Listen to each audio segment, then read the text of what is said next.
Great. Pre-painted walls and doors off hinges live. Yay. I never would have noticed if you hadn't pointed it out. Your color scheme looks very similar to Fire Station 1. It's tape on the windows for me to paint the door. I'm talking about directly behind you, the shades of gray.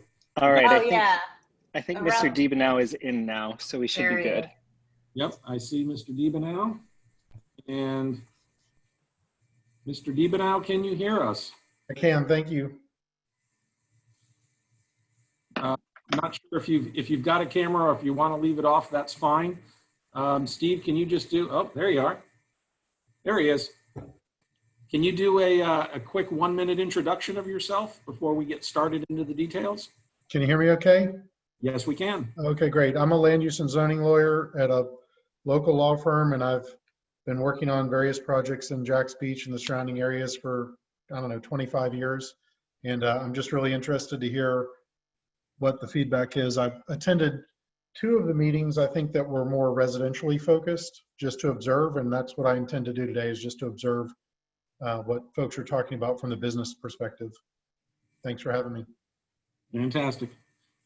We were just about to get started with individual participants giving us their thoughts on what type of a community they want to have for the future, one that supports their business, supports their patrons, and is beneficial for the community. Who would like to go first? If you'd like, you can just raise your hand.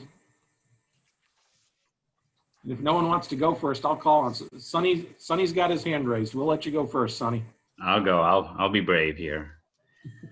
Okay. I'm going to talk a little bit on a perspective from our guests as to what, for all these years that I've listened from them, as to what they feel about the city.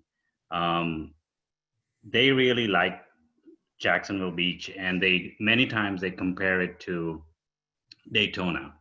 And I get surprised as to why they do that, because I think people want to come to Florida, and when they think of Florida and a beach, they think of Daytona Beach.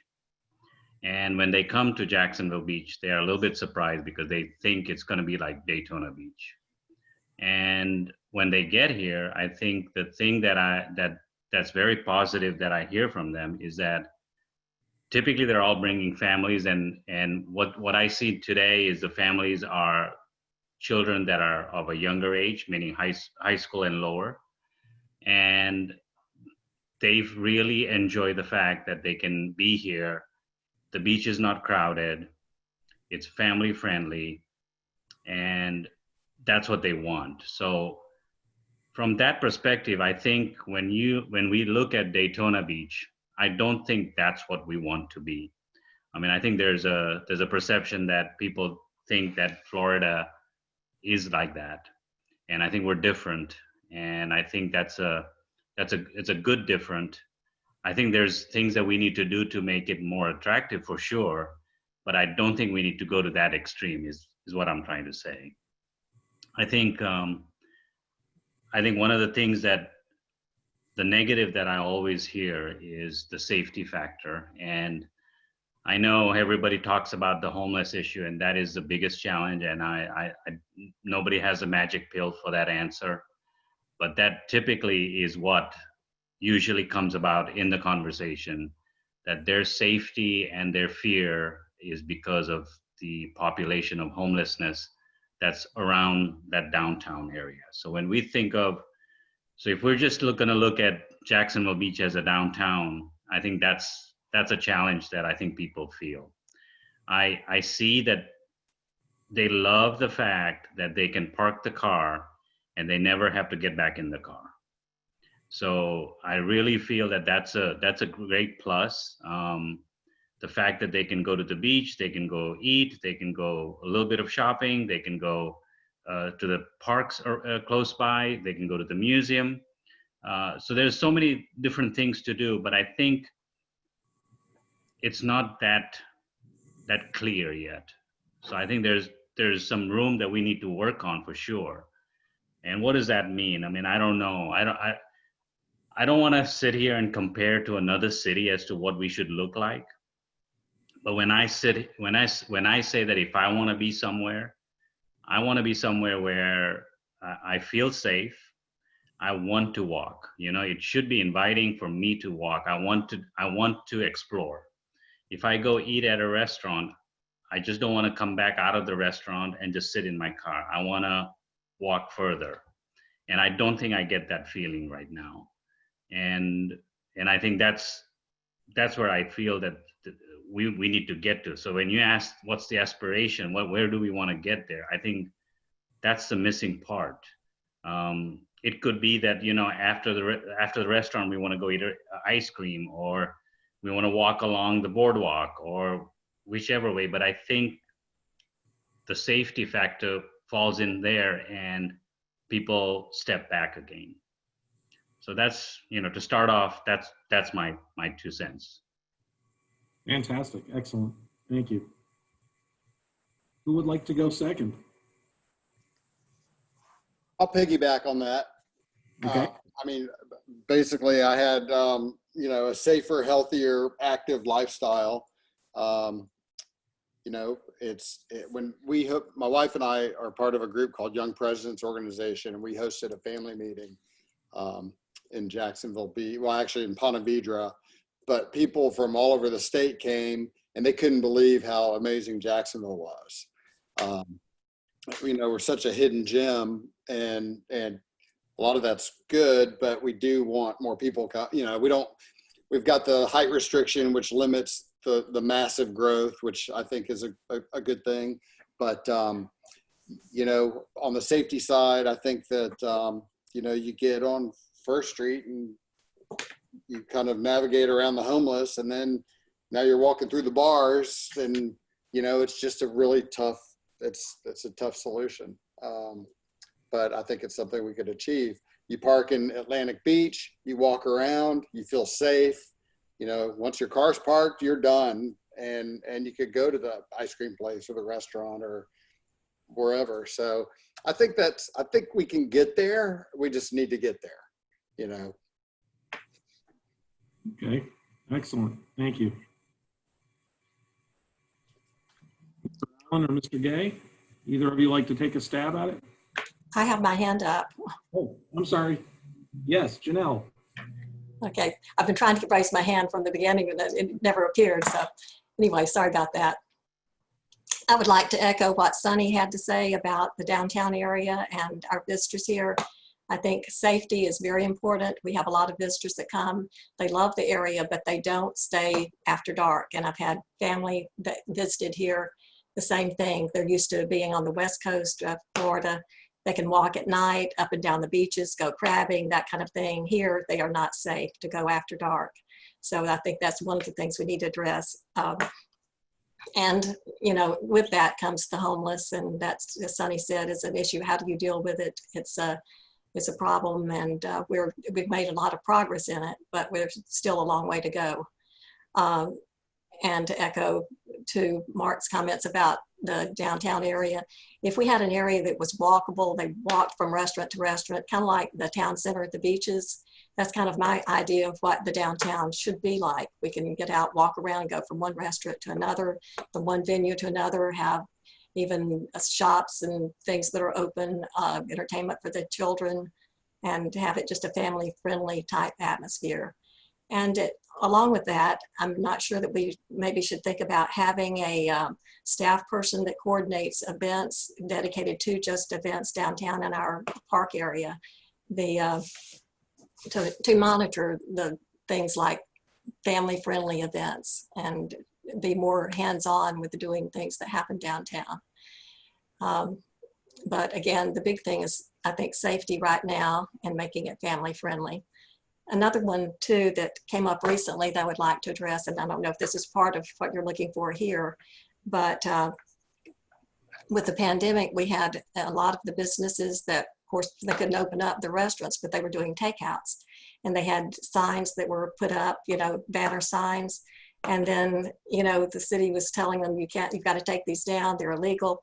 They were struggling just to survive. And I think in cases like that, we maybe should be more business friendly. It's maybe, okay, give them a 30-day reprieve or 90 to 60 days, if that's how long the pandemic lasts.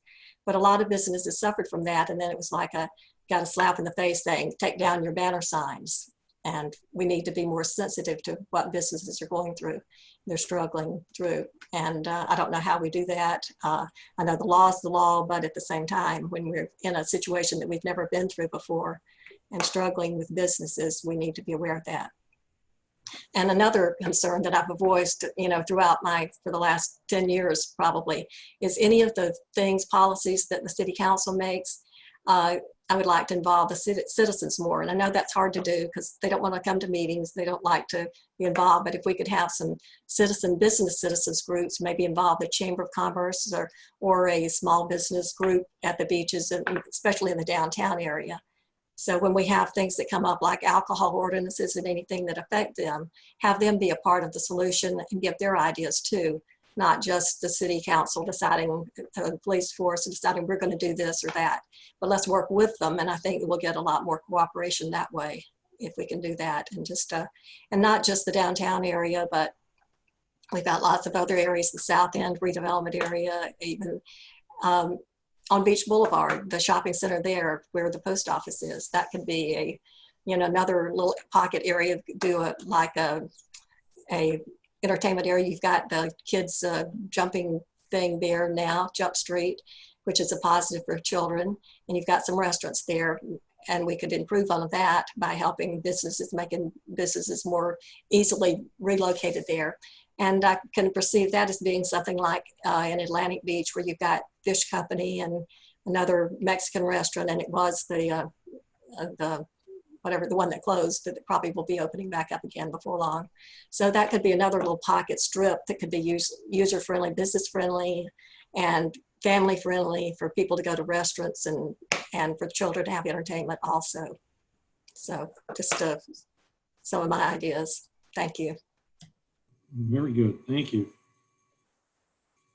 Mr. Allen or Mr. Gay, would either of you like to take a stab? I'm happy to go. My orientation is actually quite personal. As I said earlier, I'm from Texas, and I moved over here 6 years ago. Built a house in Ponte Vedra, and my family at the time, I had a 12 and 11-year-old daughters, and we didn't really find the Ponte Vedra dining options to be all that favorable. We actually liked Atlantic Beach and Neptune Beach, and so we would drive, I think it's 9.9 miles from our home up to the beach's town center for dinner on a regular basis. And I always noted the fact that Jacksonville Beach didn't really have the similar type offerings, and thought, oh, wow, that'd be a great opportunity. When this building came available, I wasn't looking to buy a building in Jacksonville Beach. I noted particularly an art gallery. But I'm from Texas and kind of wide-eyed, and, maybe I didn't totally understand what I was doing, but I thought that 4th Avenue North there could become something a la what Beach's Town Center is, or at least directionally towards that end. And so I bought the building, and my original plan was to build that, construct a separate building there on First Street, which I did, and then to put 2 separate restaurants downstairs where the gallery was, one on the east side, one on the west side, and create this kind of 3 restaurant area that people could attend or visit, because east of 3rd Street in the CBD or elsewhere, there's not a lot of dining options. It's very difficult to make lunch work east of 3rd for whatever reason, but it is. And so that's what I wanted to do. But something like that generally takes, for people that are going to make a huge investment into some space of their own money, and a lot of my money, it takes dedicated parking. And so I was hopeful to get, at least initially, once you get enough critical mass, it seems to be that restaurateurs overlook that, because restaurant goers will go where they want to go if they, with or without parking, and get there with ride sharing or however they get there. So we weren't able to achieve that, and I wound up putting an office tenant downstairs, and which has worked out fine. They've got 2 years left in their lease.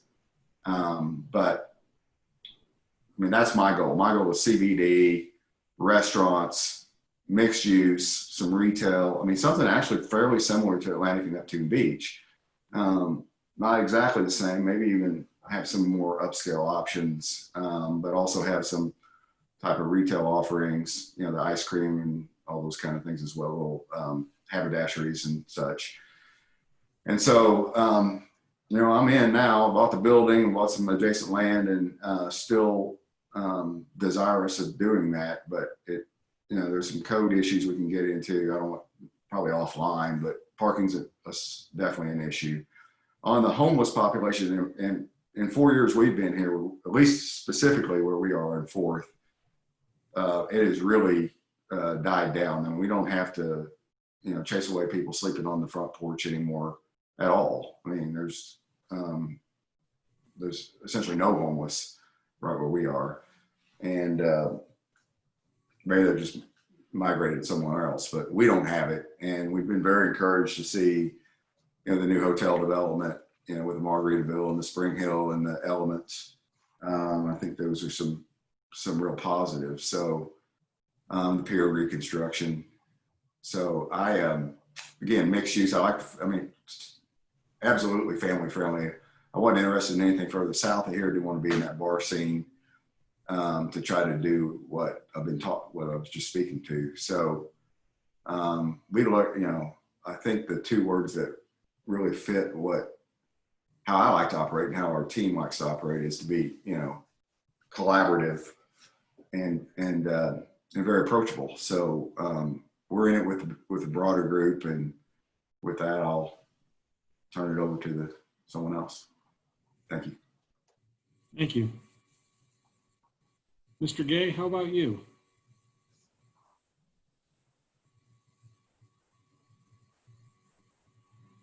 And I believe your microphone is muted.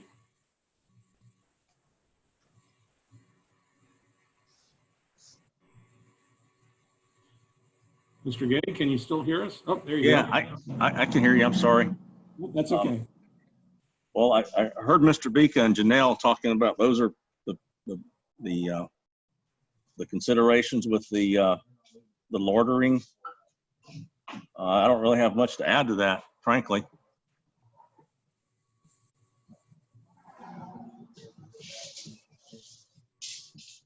Okay. You know, I'm pleased that we have finally got to the point where we don't change the land development code every few years, and that's been stable for a long time now. That's very helpful for, you know, analyzing property and deciding what you can do with it. So, and I think I heard Sonny say his customers are concerned about when they get out and walk around, and I have the same concerns expressed to me by some of our residents. So I don't want to beat a dead horse. It sounds like you're echoing a lot of what has already been said by the others. Yes, sir. I don't want to be redundant, but that's it. Okay. I'm tied up here for about 15 minutes, so if you call me again, I'll rejoin when I get Okay. up here. Okay, thank you. No problem. Ms. Lenander or Mr. Diebenow, I know you're both observers, but is there anything you'd like to add to the conversation? Well, I can just add a personal tidbit as well, is that, you know, I joined Len's team and I was really excited to hear about the vision and be part of a team that really wanted to contribute and in such a positive way of changing, you know, an entire area and making it walkable and, you know, really having, you know, no ulterior motive other than that to create something. And I think that's really why I joined the team, and I love being part of it. Excellent. Thank you.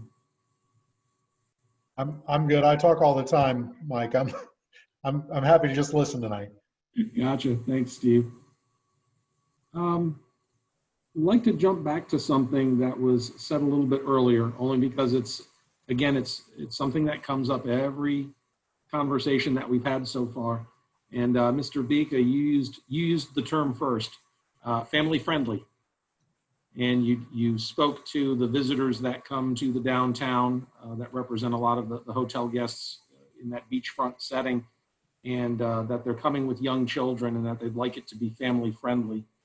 What do you all think family friendly means to you as business owners and to the patrons that you're trying to draw to the area? What exactly is family friendly to you?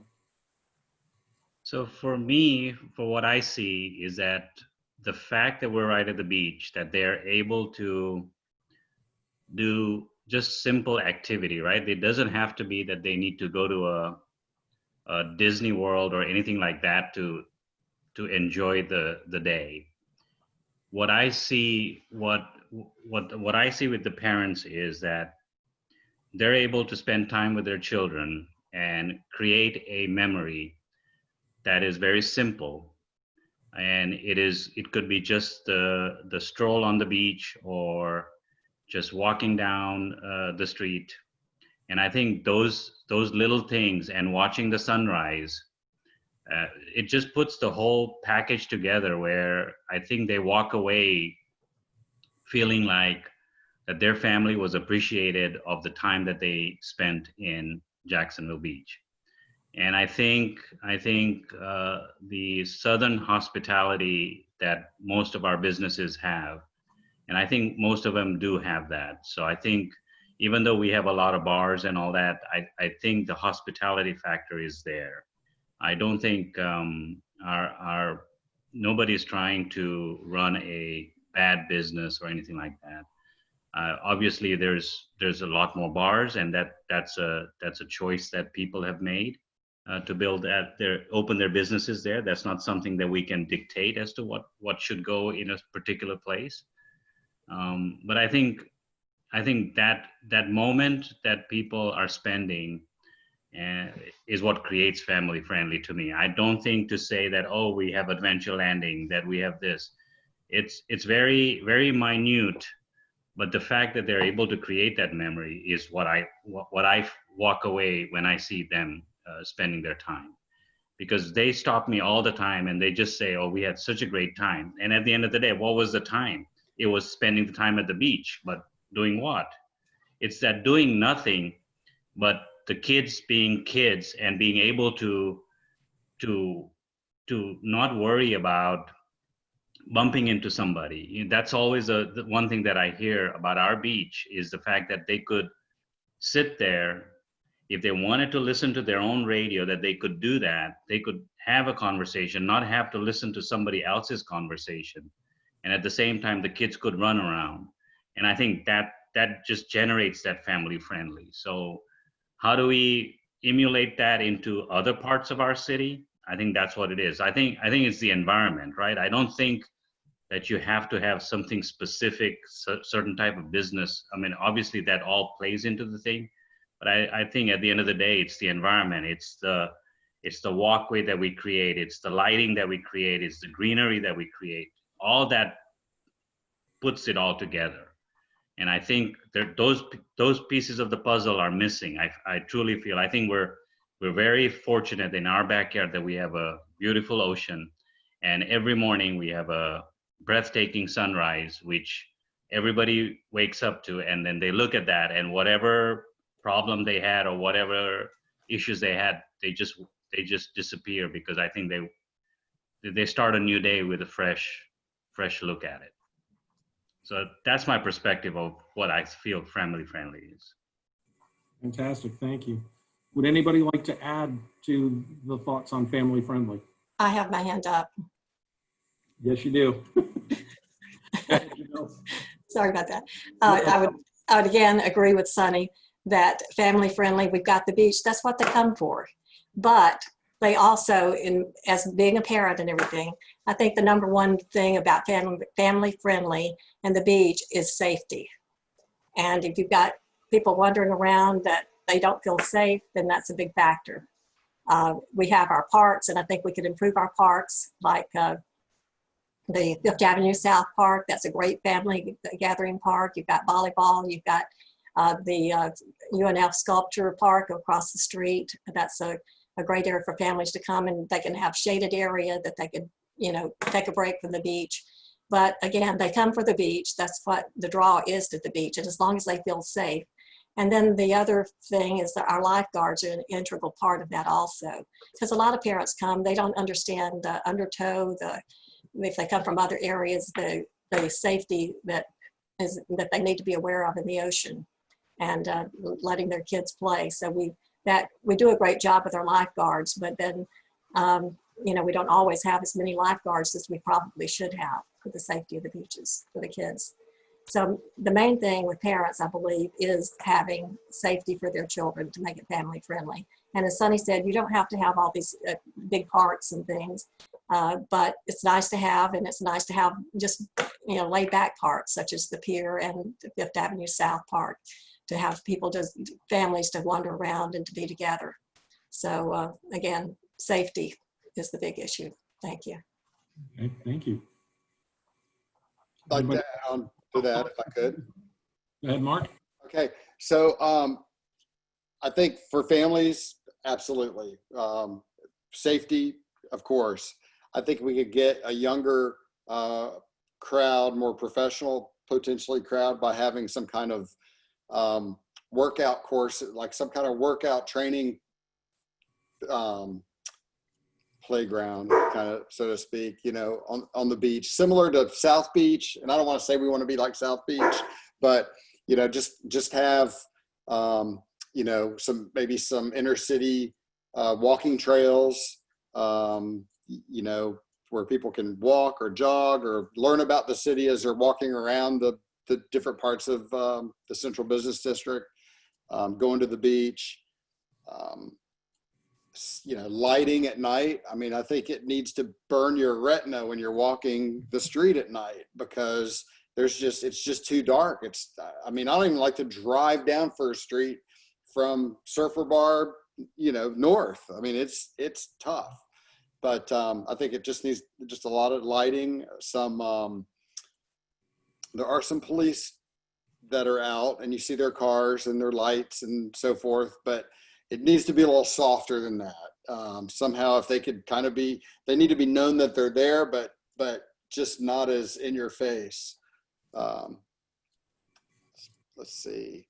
But the parking is the big deal. I mean, when the pier opens back up,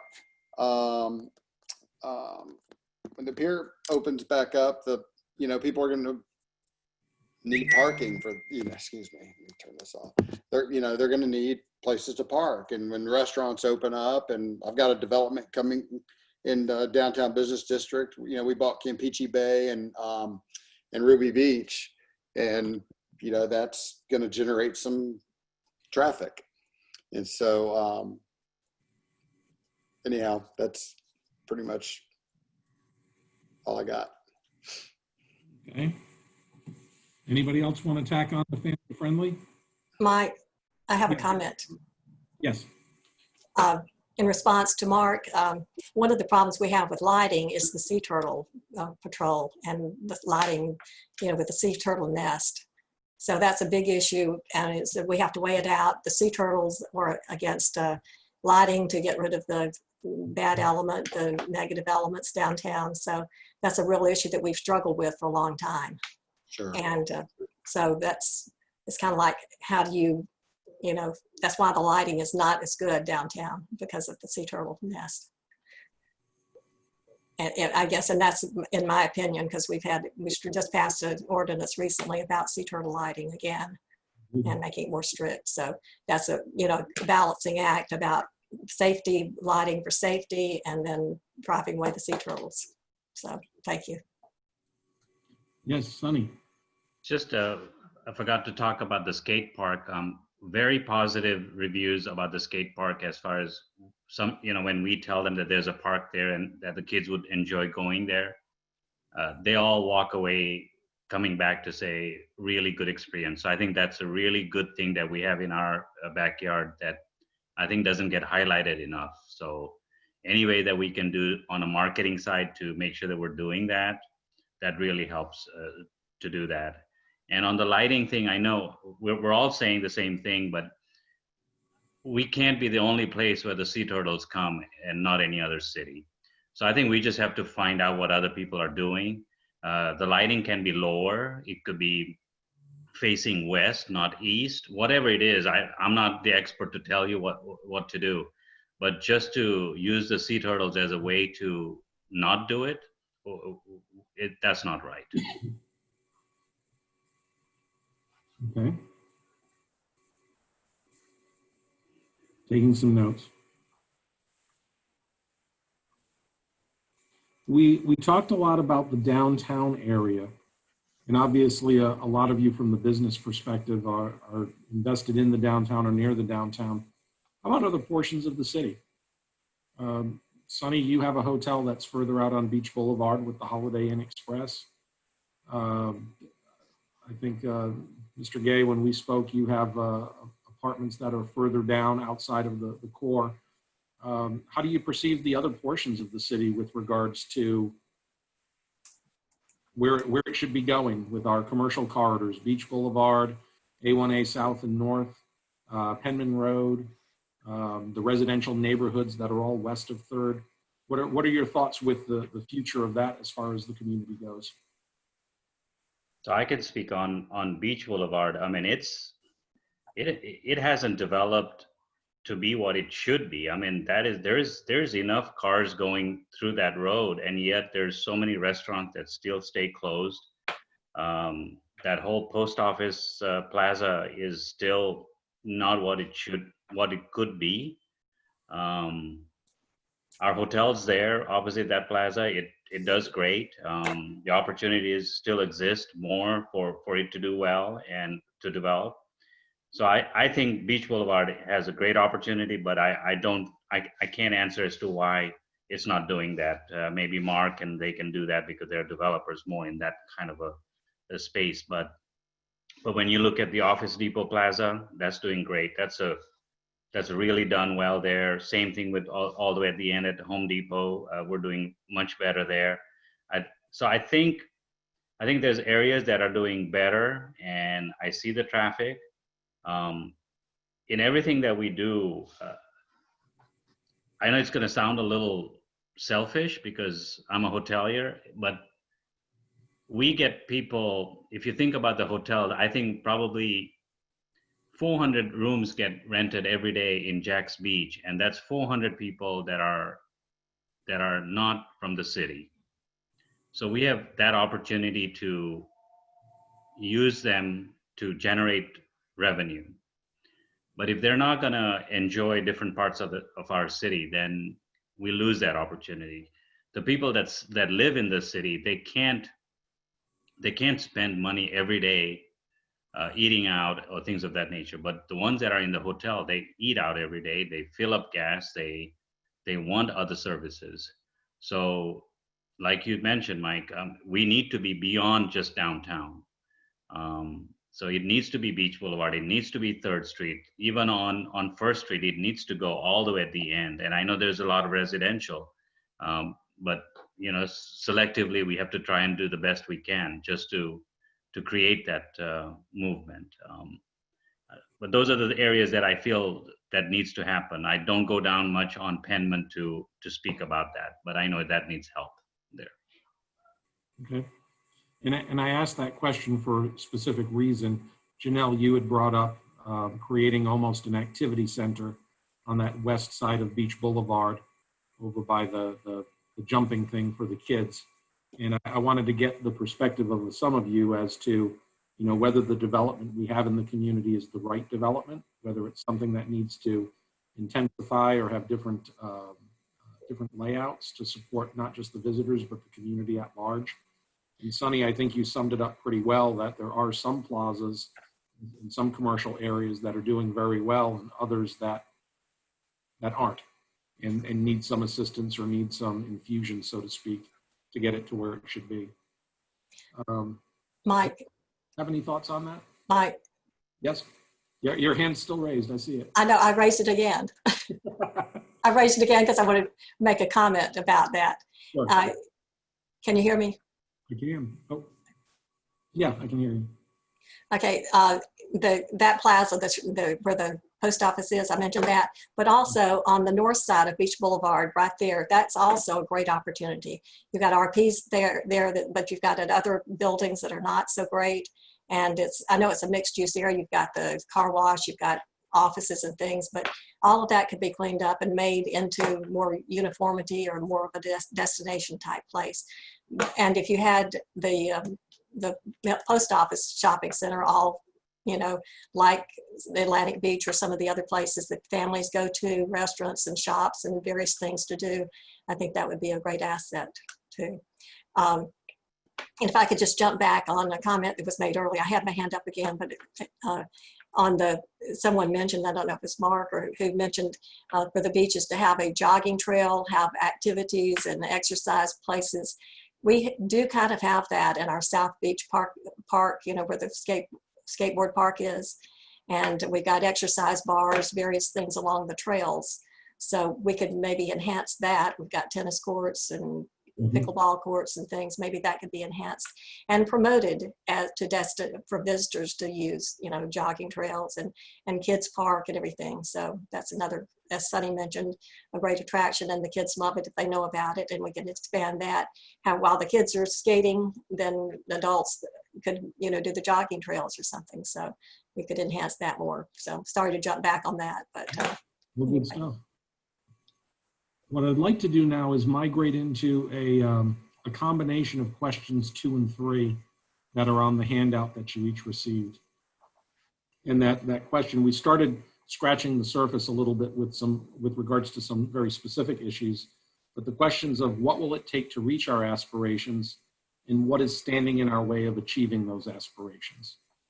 And I think that, you know, we brought up a couple of issues in particular with regards to homelessness, with regards to parking, and a couple others. But I'd like to hear from you all, again, what your thoughts are with regards to what do we need to do to reach those aspirations 10, 15, 20 years down the road, and what do you see as the roadblocks that are standing in our way that are hurdles we're going to have to somehow overcome. And Janelle, your hand's still up, but I don't know if it's because you didn't put it down.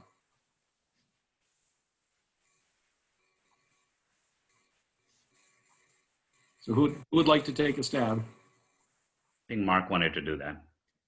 Yes. So There you go, Mark. Janelle, you're muted. I don't know if you were wanting to say something.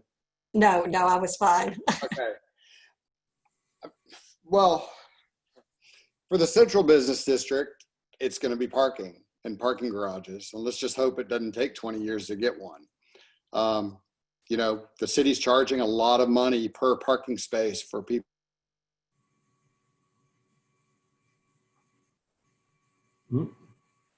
I think we just lost Mark or something. It's still shown as on, but Mark, we can't hear you. Not sure if you can hear us. He may be on Wi-Fi. It's kind of backed up. So when it comes through, you'll get like a Speedy Gonzalez caption of everything that he said within a couple seconds. Gotcha. Would someone else like to go in the intermediary until we can figure out what's going on with them? Len, how about you? What are some of the things that you think are holding us back with regards to development? Well, again, I'm completely focused on the CBD, so I can't speak outside of that. I mean, I think before I answer that, I think there's some really positives going. I think if I understand it right, the city's debt will be completely retired next year, which is very, very atypical, but provides a tremendous runway for what could be done in the future. It's a unique situation that I'm not familiar with. So it's just something I see as a huge opportunity.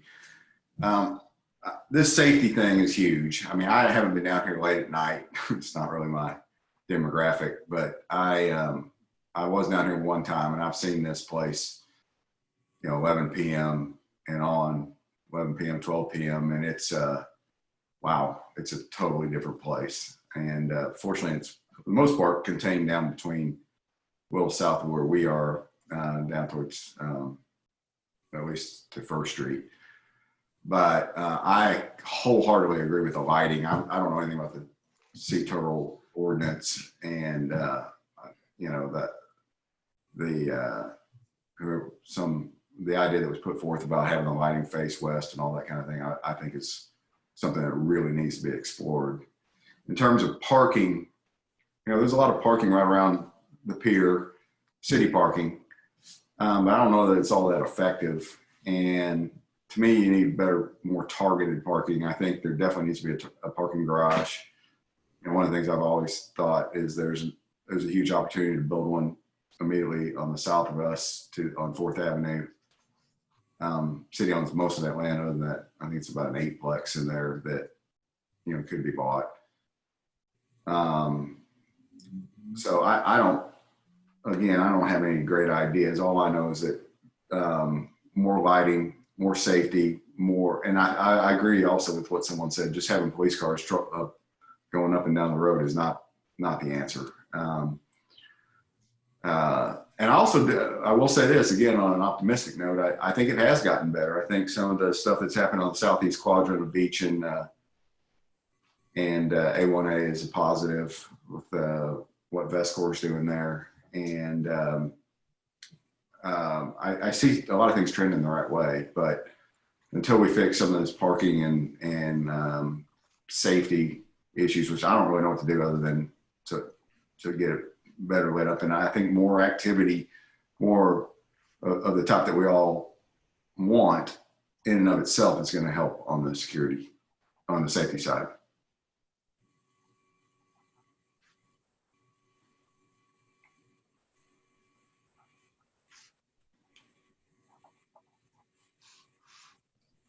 Janelle, I see your hand raised. Yes, thank you. As far as the parking garage, it was mentioned a couple of times, and over the years we've looked into that. Actually, we had bought a piece of property when I was on the redevelopment agency for that purpose. However, with the height limit change to 35 feet, a lot of the people that were looking at parking garages said it wasn't feasible because the money wasn't there. So the city would have to be responsible for that, and to build the parking garage and to maintain it. And then of course that presents other safety issues too if it's enclosed. So just to let you know that has been talked about in the past, and the reasons why it hasn't already been built probably is just an FYI. Thank you. Thank you. Well, one way to do it, and one way to do it would be to do a public-private deal where a private developer builds the garage, maintains the garage, and the city signs some sort of master lease to commit to a certain number of spaces that the city could then manage on an hourly basis or a daily basis. So just something to note. May I add to that? Sure. On that note, do you think that businesses would be willing to buy into participating in a building or buying a number of spots for their business? Is that a way to maybe finance it or do a partnership with the business community for the city? I don't think you're going to see that in mass, no. I think maybe on some isolated cases, but not on a wholesale basis. So you would not support businesses being able to purchase a certain number of parking spaces for their business? I didn't say that. I just said I don't see I don't think a lot of businesses are going to step up and do that. Not with the current business constituency. If you had more well-financed, more profitable businesses, then maybe so. But as it stands now, I don't think there'd be a lot of demand. But I certainly wouldn't get in the way of it. But how do you perceive the private public partnership then? Well, you'd have a developer build the garage, but it would be financeable, at least in part, based on a master lease with the city to commit to a certain revenue stream every year. So the city would be responsible for maintaining and paying for it then, basically. The city would lease spaces, which the city could then in turn lease to hourly or daily folks. I think we're going too far down the rabbit hole of solving a very specific issue. But the question I'd like to ask for the private developers, and Mr. DiBenau, even you on the line as well, does the business community feel that the city is actively engaged enough in assisting development occur within its boundaries? Or are we too hands-off and let the developers just fend for themselves.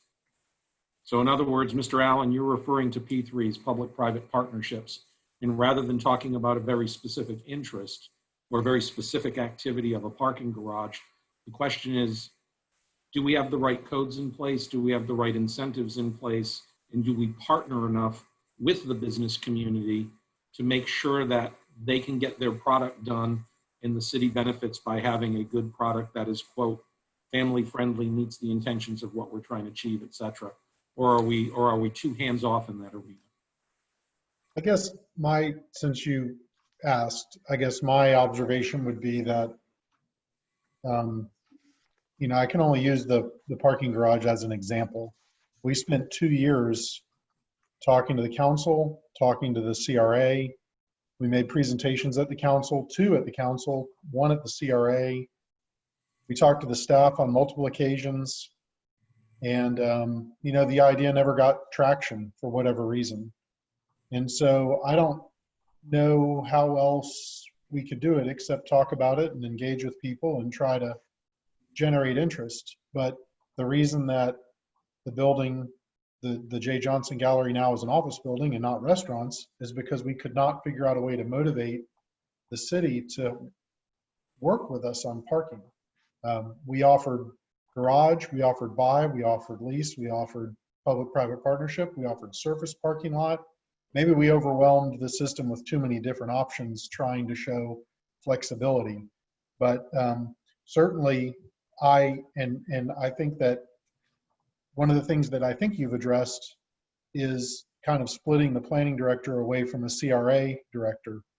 And I'm not sure if that's been consummated, if that's been finished, but I know there was conversation about it. And I think that's really a great step in the right direction. Not because the guy doing the job isn't capable, he's very capable, but there's just too much to be done between zoning and economic development. I also think that structurally having the economic development, the CRA separate from city council, again, that's a controversial issue. I know you guys have talked about it a lot, and I think you sort of decided to put it on hold for another year or maybe 2 years to wait and see how it works out. I could debate that either way. I really don't think it's the structure. I think it's the person or the people that you have leading the effort. And having a person dedicated to downtown or dedicated to economic development as opposed to zoning is a huge step in the right direction. Very good insights, Mr. DiBenau, and for you, Mr. Allen and Mr. Bika. Mr. Bika, you're in the process of building the Element Hotel. And my understanding is there are no incentives within our CBD for you to build that hotel. And Mr. Allen, with your property downtown, my understanding is there's no incentives on our books for you to develop in a certain way. And Mr. DiBenau, you just talked about the issues that you've dealt with parking over the last couple of years. And I think that really gets to the crux of the question that, is the city not engaged enough with the property owners and with the business initiatives that are occurring, not just in our downtown, but other portions of the city, to really sit down and work in partnership to get better development on the ground that improves everybody's end result, improves your final product, and improves the impact that it has on the community for the city of Jacks Beach? Or is everybody happy with just going to the code, following the code, and building what you can build within the code, the confines of the code? I'll tell you my side. As far as CBD is concerned, I don't think the city is engaged enough to encourage us to do better. The hotel that we're building, we are maxed out. We're maxed out as to how many parking spots we can have, as to how many rooms we can have. Based on that, that's the product that we can put and all that. So had we been engaged a little bit more with the city to say, hey, we're willing to do X, Y, and Z, then we could have built a bigger hotel. We know we couldn't have gone higher, but we could have gotten wider. We could have added meeting space. There's no meeting space. We need meeting space in Jacksonville Beach. We want events to come here. We want to be able to do that. But we can't make the numbers work the way it is. So as a developer, as an investor, we have to have the numbers work out for us. And if the numbers don't work out, then it just doesn't work. It doesn't play out. We sat on that land for, as you know, over 10 years. So we've invested a lot into it, and we haven't asked anything from the city, but we haven't had those real strong conversations from the city to us saying, what is it that we can do? These are some options that we can do. I think that's where at the end of the day, I think if we want things the way we were talking about, that, hey, we want to have a great walk-friendly way, greenery, lighting, brick road, brick pavement. If we want that, the city's going to have to step up. City's going to have to step up to say, this is the business we want. You can build it here, and in building it, having that business here, this is the surrounding that we can create for you. Because if the city can't, if the city is not going to do that, that landlord needs to pay rent. So he's just going to come and give it to the first person that's willing to pay the rent, and it's not the tenant that we want. And I think that is the situation we're in. I think there's the owner is just tied up in that situation. So to answer your question, the city is not engaged, and they need to be more aggressive. Can I add one more thing? Because Sonny said it so well. It's that the landlord just gets the tenant he gets. It's not the tenant that maybe the community wants. And my observation after doing this for a few years, both for government and outside government, is there's really two ways to do it. One is infrastructure, which Sonny just touched on as well: pavers, sidewalks, curb and gutter. So the city, going back to one of the comments that Len Allen said, if the city has bonding capacity, they have the ability to do some public works projects. And so infrastructure investments is one really thoughtful way to incentivize everything, but to raise the level of the potential tenants, to raise the level of the landlords. And that's one way. The other tool, in my observation, is the simplest one. I don't think you need a 30-page incentive policy. I think you need one or two or three tools. The very best one that works in this region is the tax rebate, or some people call them TIF rebates or REV grants. But the reason they're so beautiful is because the city doesn't give any incentives until the project is done. So they have certainty that the project gets done, and the city is the winner as well. The city gets the share or their share of the incremental taxes that are created too. So even though it is true that some of it goes to the developer, when the assessment rises, the city also captures some of that as well. So it's a net win for the city in terms of more money, and there's very low risk because it only gets paid after the project is completed. But the tax rebate and infrastructure investments, to me, are things that, if done thoughtfully, under the guidance of a dedicated person thinking about economic development or the CBD or whatever their scope is, I think those are very powerful tools available for the city to at least consider, for the city council to talk about. Gotcha. Thank you. Sonny, back to you. Just 2 comments on that. I mean, if you take that land that we have there where we're building the element, CVS was ready to come in there. Wawa was ready to come in there, and we could have done that, right? But we also knew what the city wants, and we also knew that that's not the right thing to do. And I think we're just blessed that where we are, we're able to make the decision to say, no, we don't want that. We want something that enhances the city. But not every owner is not going to be able to make that decision, and they're going to do what comes, whoever's knocking on the door, and if that money is good, it's going to happen. So the city has to be engaged in many ways, and I think we're missing the boat there. Gotcha. Mr. Angelo, do we have you back on the line? I'm back. I don't have internet connection at home for some reason. Looks like a storm's getting ready to blow through. Anyway, I'm sorry about that, guys. No problem. And Mr. Gay, I see you've got your hand raised I'm back. as well. I had storm problems last week too. We had 20 inches of rain in 5 days, and it created some problems for me I didn't know that I had, but had to take care of those. But I heard Sonny talking about the infrastructure, and it dawned on me when I was on the CRA that we were always talking about what we could do with the parking lots and what we could do to develop. But I thought about maybe down under Beach Boulevard between 3rd Street and the lifeguard station, that's a big storm vault that was put in the early 90s, which facilitated Sonny's Hotel or both of Sonny's hotels and a lot of that development, but that's full now. So I think if we're talking about infrastructure, I think one of those parking lots up on the Ritz parking lot, maybe if we were to look at putting a storm vault under there and putting parking on top, that would be a benefit to a lot of the landowners in the future in that area. I know we ran into some of those issues with the Dolphin Depot.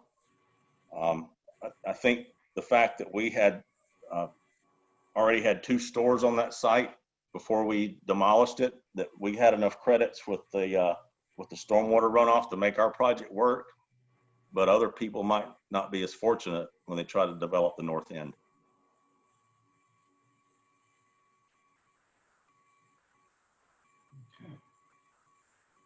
Mark, now that we've got you back on the phone, anything you want to talk about with regards to incentives for the development community and whether or not the city is actually engaged enough to support the development community?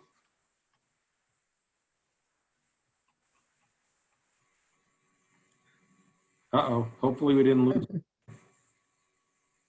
Mark, if you're talking, your microphone is shown as muted.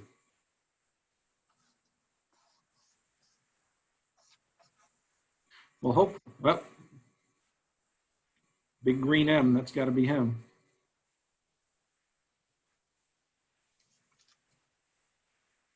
We'll see if he is able to get online here in just a minute. One last question I have for the developers in the room, and I hate to ask the question, but I've got to ask it.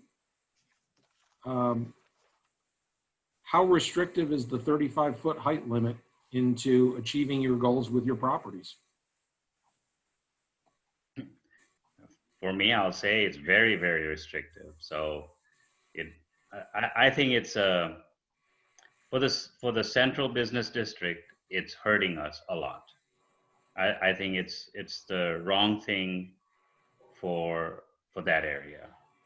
I totally understand it, and I support it in many other different parts of the city, but there's just no way that numbers can work. We're just making our numbers work, I'll tell you the truth, because we've been in the city for long enough to really understand the numbers of what business is here. But somebody from outside just coming in and say, oh, here's a piece of land, and I want to build a hotel, or I want to do this, and the height restriction is 35, they just walk away because there's just no way the numbers can work because their projections just won't work. It's too restrictive. So I'm not even saying to go for infinity. I'm just saying even if it's 50 feet, right? So if it's 50 feet, the numbers can work. So I think there's just too much regulations, right? There's certain regulations need to be there, but there's certain regulations that needs to be adjusted.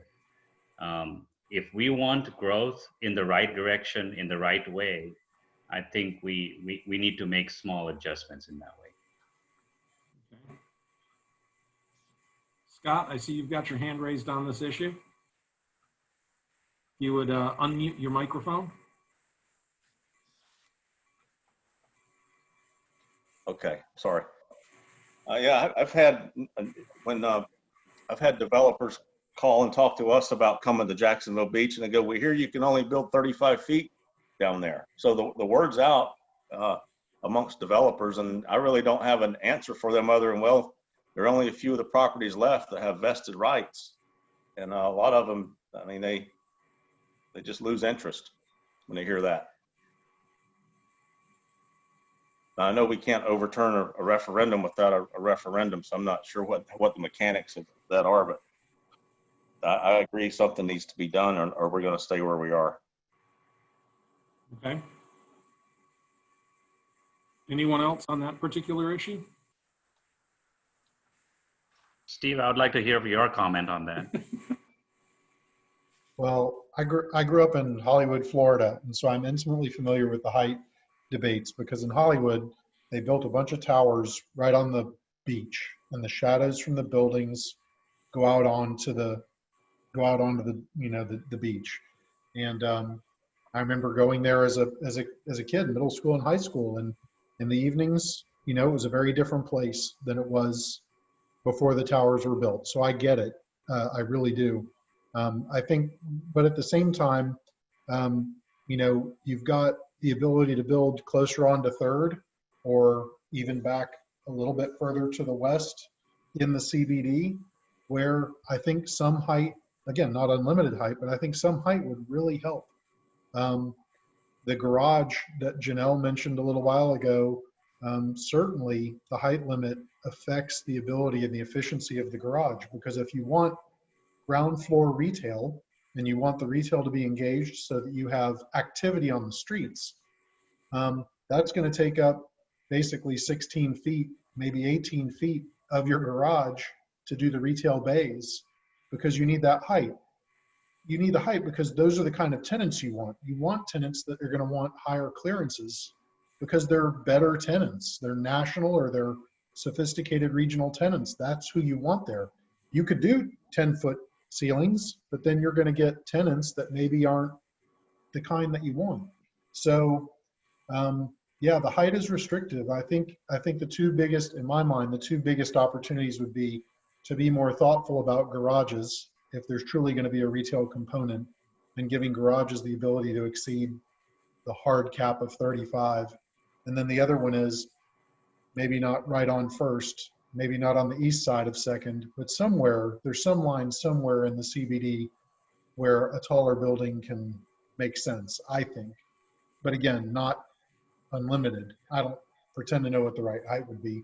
And yeah, it would take a referendum, but if people had a thoughtful plan and they could articulate it, I think the citizens are smart enough that they would figure it out and they would vote for it. But maybe not. Okay. Scott, your hand is still raised. Did you want to speak on this issue again? And if so, your microphone is, oh, there you go. No, I'm good. I forgot to take my hand down. Sorry. Okay, no problem. We're getting close to the witching hour here of 7 o'clock, which is when we said we would end. Len's getting a good laugh over there. I'd like to jump down to question number 4, only because it's kind of a very insightful one. Question number 4 is, what would give you hope that we're moving in the right direction as a community? And it's really a unique exercise. If you left the city of Jacksonville Beach for a window of 20 years, and then you came back into the community and you drove through it, you came in on Beach Boulevard, you went up and down A1A, you went down to South Beach, you went up Penman, you drove around the city, what are the things that you would see that told you that the city of Jacksonville Beach had gone in the right direction? So I'd like you all to take a minute to think about that, and then whoever wants to go first can go first with what they would see, what they would feel, what they would experience when they drove through the community in 20 years, and what they saw that told them we had done things correctly.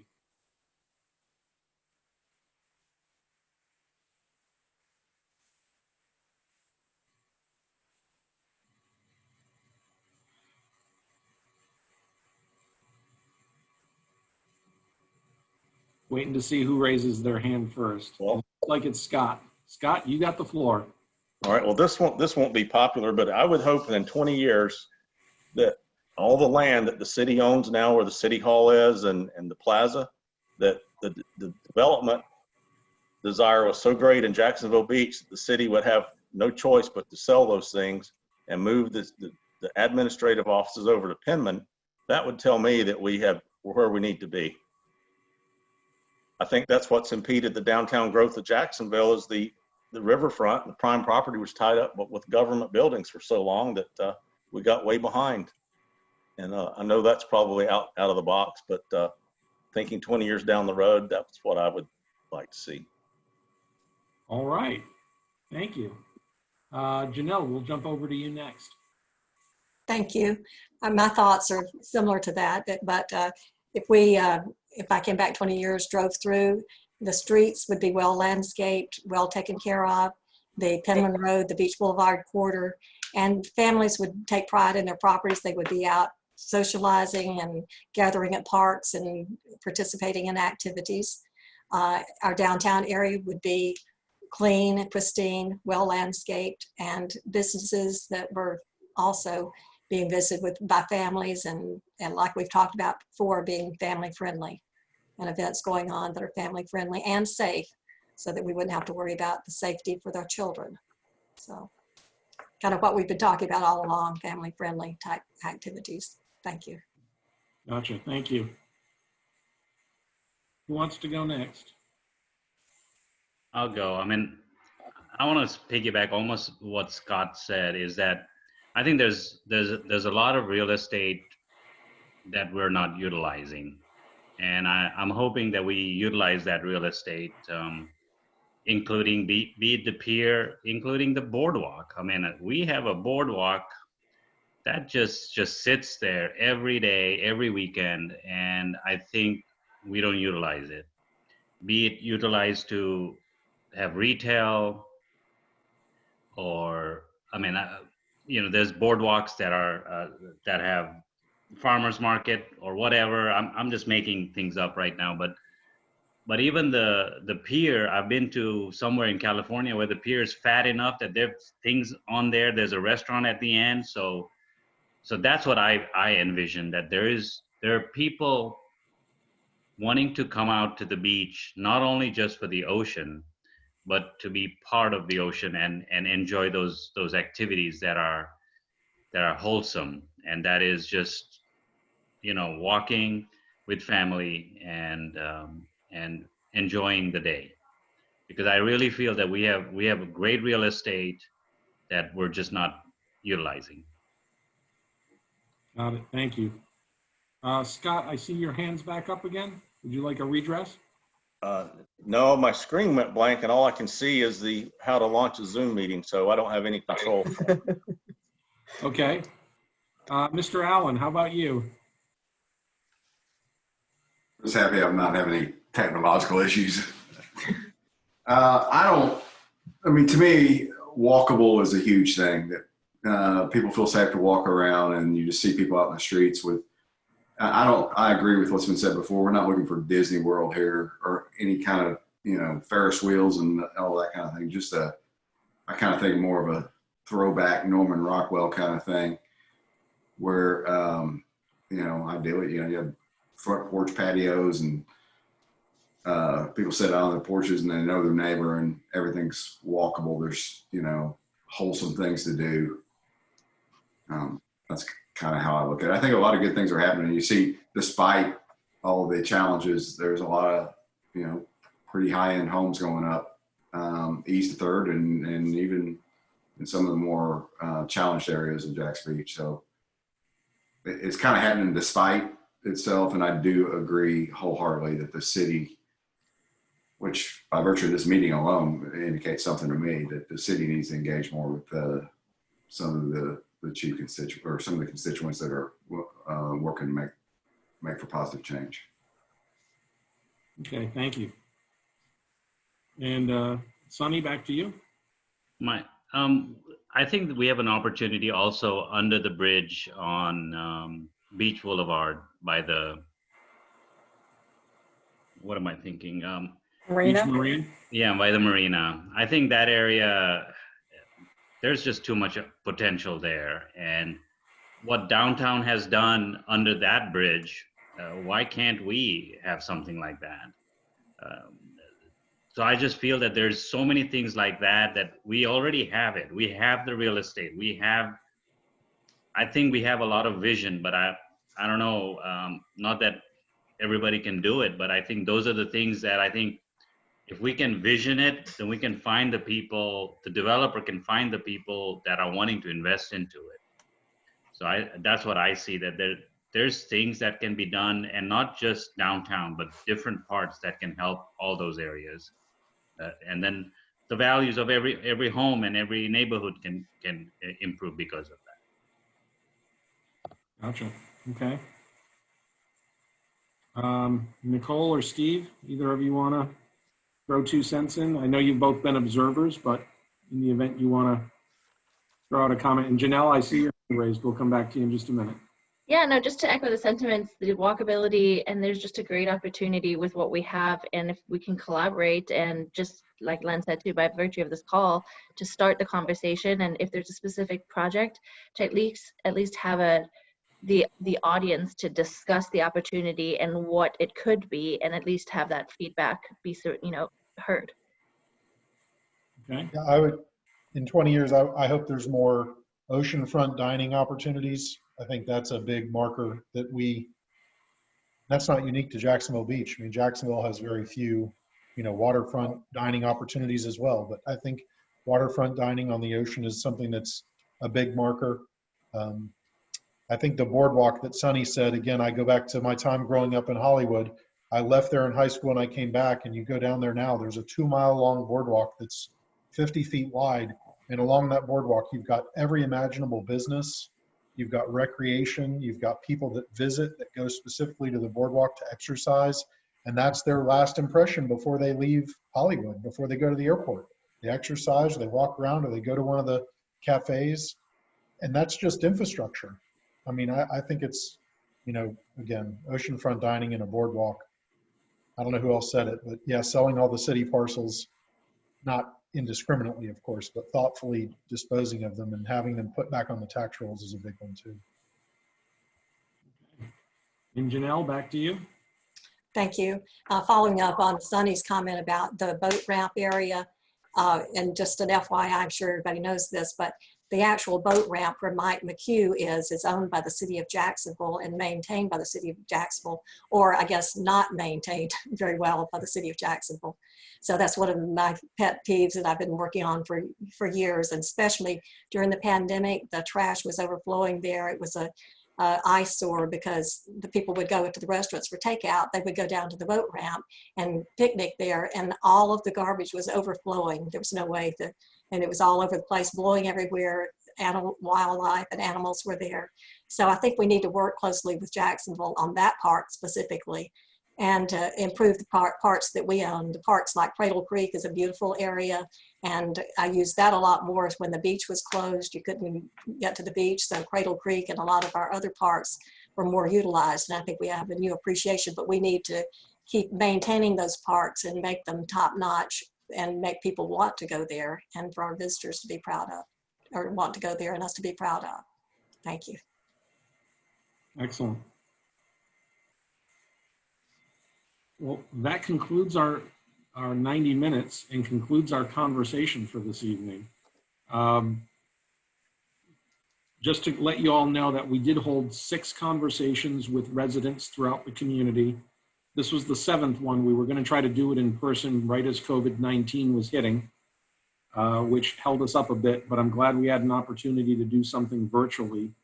The goal at this point is to take the notes from this meeting, combine them with the other notes that we've already put together for the 6 resident meetings, and to ultimately bring this in front of City Council to create a clear vision of where the community wants to go, not just from the resident side, but with some business input as well. And hopefully that will help us go through the very prominent corporate structure of having a vision, having a mission statement, and having a strategic plan, and then some goals and objectives within that strategic plan that we can actually set our eyes to over the long run. We don't know what needs to change until we have these types of conversations, and council prioritizes it for us in a strategic plan that says, yes, we want to achieve some of these items. We know they're going to be 10+ years in the making, but you need to start somewhere. And we don't have the ability to do everything all at once, but hopefully we can put these in a right priority order and start actually making some changes that will result in a period of time with some improvements that makes the residents and the business community pleased with what we're doing on the ground. So with that being said, we'll try and let you know when this is going to go back to council for a briefing discussion with them. So that way, if you want to tune in and watch or participate, by all means. But I thank each and every one of you for attending this tonight. It wasn't as many people as we had on the list, but it was certainly people who had some very good insights to the community and how it affects the businesses that are within it. Mayor Pro Tem Hoffman, is there anything you'd like to say as a wrap up? Of course there is. I just wanted to echo Mike's sentiments to thank you for your time. And most of all, I thank you for your candor. You guys brought up a lot of, we kind of got gradually into some more opening up about some tough issues that we've been facing as a city for a long time. But a consistent theme that I heard from all of you is the potential and the opportunity in Jacksonville Beach, as well as your commitment to this community. And I really, really appreciated that and took heart in that, because I think, you know, Sonny, as long as he's been trying to develop that hotel property, I think we're pushing a boulder up the hill, but I really feel optimistic about our future. So please continue to hang in there with us. Please continue to be candid with us and really hold us to the commitments that we're making to you as business owners and property owners in our community. So thank you again. And this won't be the last conversation by any means, maybe the last Zoom conversation, hopefully, but hopefully we'll all be able to move forward together. So thank you. Well, thank you all for participating tonight. It is 6:59. Sonny, you've got one last comment? One last comment. Well, it's just a question to ask. You know, Yeah. We are business owners, and you had the conversations with resident. Has the message been pleasing from the resident about the businesses? I mean, do they appreciate the businesses that are here? Is what I want to ask. They appreciate the businesses that are in the community. They have a lot of the same concerns that you all expressed here tonight. They would love opportunities to go downtown more often with their families and participate in family-friendly activities. They don't feel safe in doing that, and they don't feel those opportunities exist all days of the week and at all times of the day. They recognize that tourism is one of the lifebloods of this community, and it needs to be supported. But they want the downtown to not just work for visitors, they want it to work for the residents who live here as well. Absolutely. So again, a lot of consistent theming that we heard amongst all the different things. And I know that Dr. Dumont up in my right-hand corner has been in attendance at all of them, and she was probably checking boxes as we went down every time you hit something that the other six groups also hit on as well. So again, a lot of consistency. Yeah, I'm excited about this. I think the city is moving in the right direction, and I'm extremely excited that we're finally going to do a strategic plan. When I was on the task force for Jacksonville in 2013, one of the biggest recommendations that we had for the city of Jacksonville was some kind of a strategy, a strategic plan to get all the independent agencies moving in the same direction instead of against each other. And well, we didn't get that over there, but we are getting it here at the beach. So it's a very exciting time to be at the beach. A lot of changes are going on. And I echo Chris on thank you for your candor and everything that you guys have been doing in the community. And we look forward to working with you in the future. Hopefully not through Zoom. Hopefully not. So everybody, it's 7:02. Go enjoy the rest of your evening. If you have any questions or offline comments that you want to have with me, please just give me a call here at City Hall or shoot me an email. I'm more than happy to talk to you anytime that you want to. Thank you. Thank you. And with that, I'm going to go ahead and end the meeting. Have a good night, everybody. Good night.